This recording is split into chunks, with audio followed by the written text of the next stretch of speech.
¿Qué tal, queridos amigos?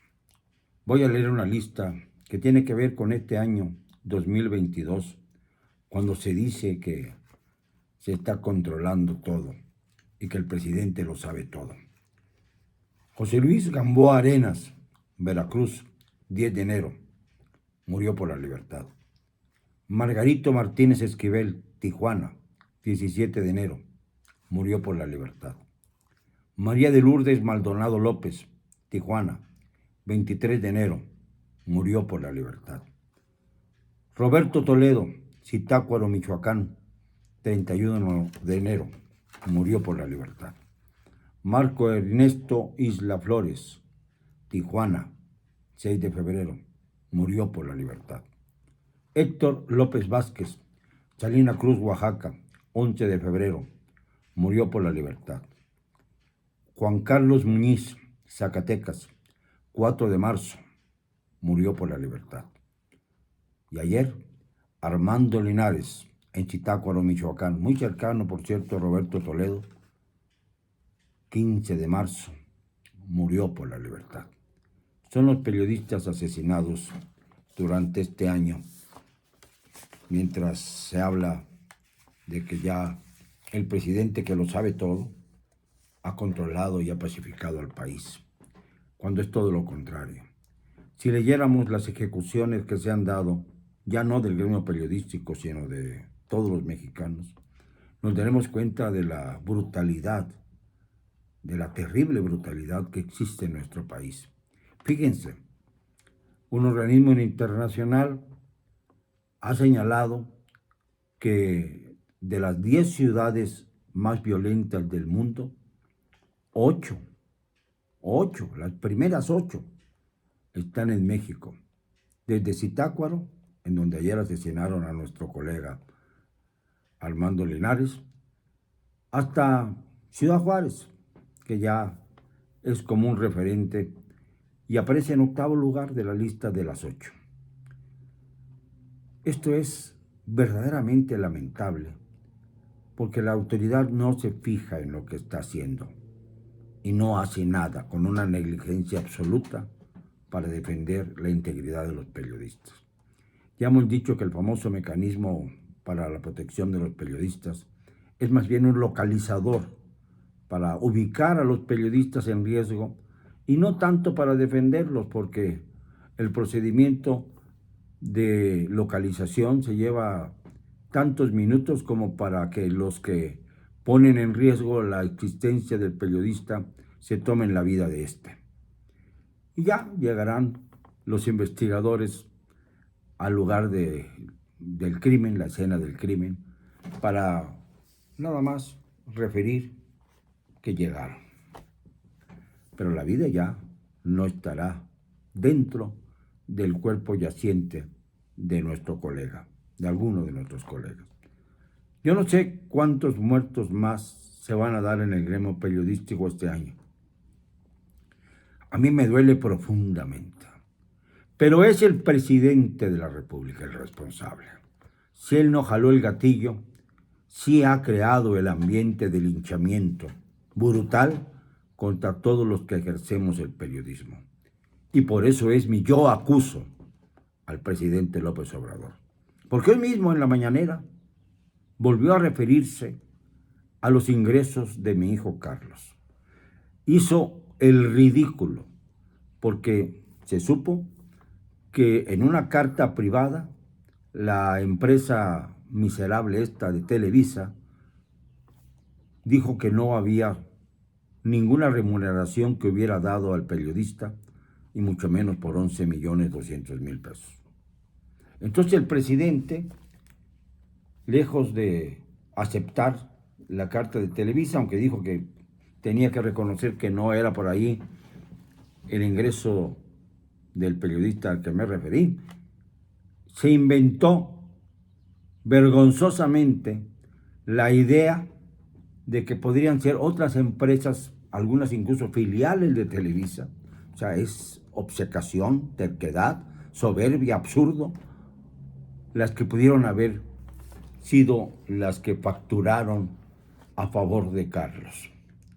Es decir, no suelta a Carlos por haber sido él quien mostrara las residencias que no puede explicar el presidente de la falsa austeridad y de la falsa lucha contra la corrupción, y entonces se lanza contra el periodista que sí descubrió esta terrible farsa. ¿Qué es lo que hace el presidente? Poner sobre la mesa la vida de los periodistas para que se las cobren cualquiera de los grupos criminales que él mismo protege con su política de abrazos no balazos, poniendo al país de rodillas. ¿Saben ustedes, por ejemplo, el pasado fin de semana ocurrieron 49 muertes en el conflicto entre Rusia y Ucrania, en guerra? Y en ese mismo lapso en México se dieron 190 ejecuciones. Esto quiere decir que casi mueren 4 veces más en México que en la zona de conflicto más grave que hay en este momento en el mundo, en la invasión de Ucrania. ¿Esto es suficiente? No, pues fíjense, todavía podemos agregar algo más. De las 10 ciudades más violentas del mundo, esto lo dicen organismos internacionales, las primeras 8 son mexicanas. La mayor, Zitácuaro, en donde cayó ayer asesinado nuestro colega Armando Linares. Y luego vienen una serie de ciudades mexicanas hasta llegar a Ciudad Juárez, el número 8. Ya bajó Ciudad Juárez del primer lugar que tenía durante muchos años al 8º lugar, y de eso se van a gloria el alcalde de Juárez, la gobernadora de Chihuahua y todos los que creen que con esto han recuperado a su ciudad. No, está en el número 8 de las ciudades más violentas del mundo, señores demagogos. Y no se ha acabado el conflicto. El hecho de que haya más violencia en otras ciudades de México no quita que haya violencia brutal en Chihuahua y en Ciudad Juárez. Y al mismo tiempo, la justicia hace de las suyas y se captura a Jaime Rodríguez Calderón el Bronco, acusado de delitos electorales en 2018, cuando se dice debió comprar votos para lograr el número de 1 millón que requería el INE, 1 millón y algo, para ser candidato a la presidencia de la República por la vía independiente. Resulta que el INE lo sancionó y dijo que no aceptaba las firmas porque algunas eran ilegibles, otras no correspondían al número de credencial que se decía, otras más eran absolutamente fraudulentas, y finalmente desechó la candidatura. Pero a través de abogados muy bien pagados, el Bronco logró que se revocara esta pretensión del INE y pudo obtener mañosamente la candidatura independiente a la presidencia de la República, obteniendo un porcentaje del 4% de la votación. Nada. Y ayer, más allá de ese juicio jurídico, de esa sentencia jurídica que dice que no se puede juzgar a nadie 2 veces por el mismo delito, fue apresado y llevado a la cárcel de Apodaca, humillado, ofendido, como suele ocurrir con quienes se sienten tan poderosos e intocables que no entienden cómo pueden estar, como durmió ayer, en una celda, privado de casi todas las comodidades a los que están acostumbrados. Jaime Rodríguez el Bronco ¿fue acaso víctima de este doble juicio? Pues no. Abogados expertos me explican que el Tribunal Electoral, que de algún modo es el que sentencia los delitos electorales, no puede al mismo tiempo dictar ninguna sentencia de carácter penal. Es decir, aunque el delito electoral sea aprobado, el tribunal no puede dictar de ningún modo una coerción penal. Y entonces en este caso se dividen los delitos. Una cosa son las faltas administrativas a las que da lugar el Instituto Nacional Electoral cuando descubre alguna irregularidad, como pasó recientemente en el caso de Guerrero y Michoacán. Dos candidatos fueron anulados por el exceso de gastos que no pudieron probar durante sus precampañas, ni siquiera durante sus campañas. Afortunadamente nos libraron del violador de Guerrero, pero no de la hija de este, que está siendo peor que violador de Guerrero. Pero bueno, esto ya es parte de la historia de Morena, de esa terrible carga, ese alud que nos cayó encima y del que debemos acudirnos. El caso es que cayó Jaime Rodríguez Calderón, el que se decía muy valiente, el bravucón, el hombre que dijo que había que mocharle las manos a los ladrones al estilo de los estados islámicos. Esto revela claramente la cultura y el nivel intelectual del propio Bronco, que ahora está en la cárcel. Ojalá que quede ahí, porque su antecesor también fue llevado a la cárcel por el propio Bronco, Rodrigo Medina de la Cruz, acusado por infinidad de delitos, desde su negligencia cuando ocurrió la tragedia del Casino Royal allá en Monterrey, con 52 muertos en agosto de 2011, hasta la cuestión de la deuda en la que dejó a Nuevo León de 100,000 millones de pesos según el Bronco, o de 61,000 millones de pesos de acuerdo a lo que dijo la Secretaría de Hacienda.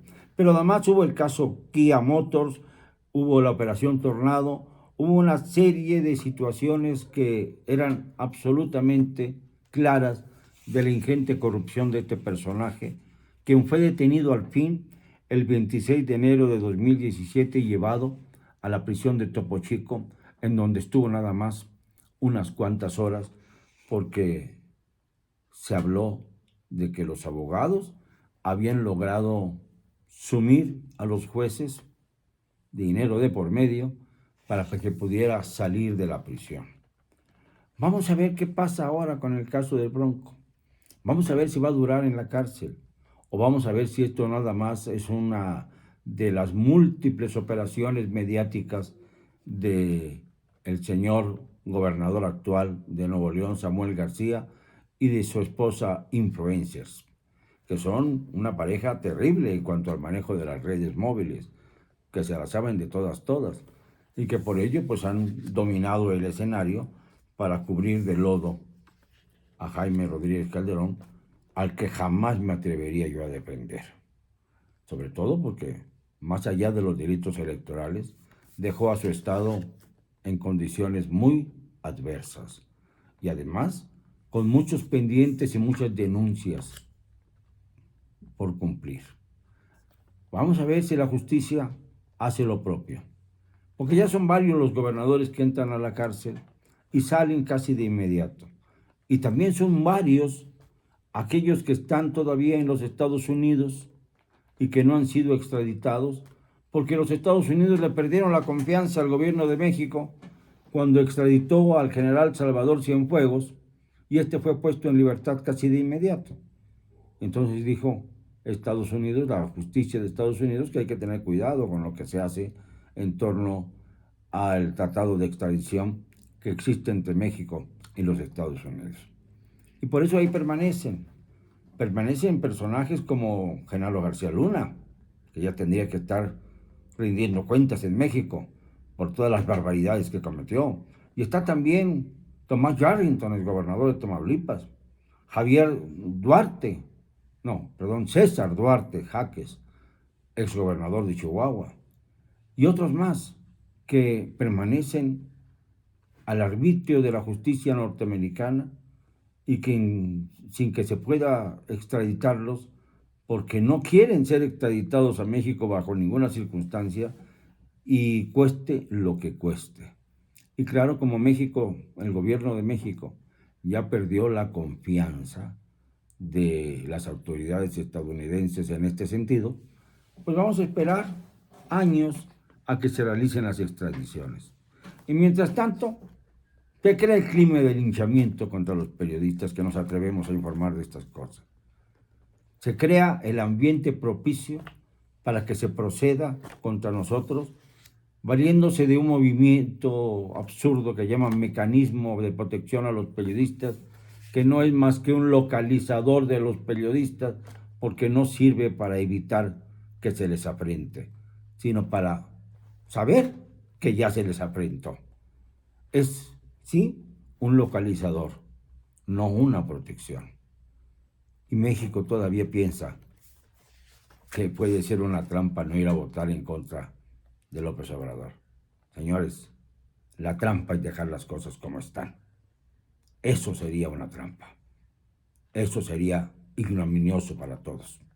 Perdónenme, no me van a callar. Y hoy menos que nunca. Y lo digo con cero cobardía.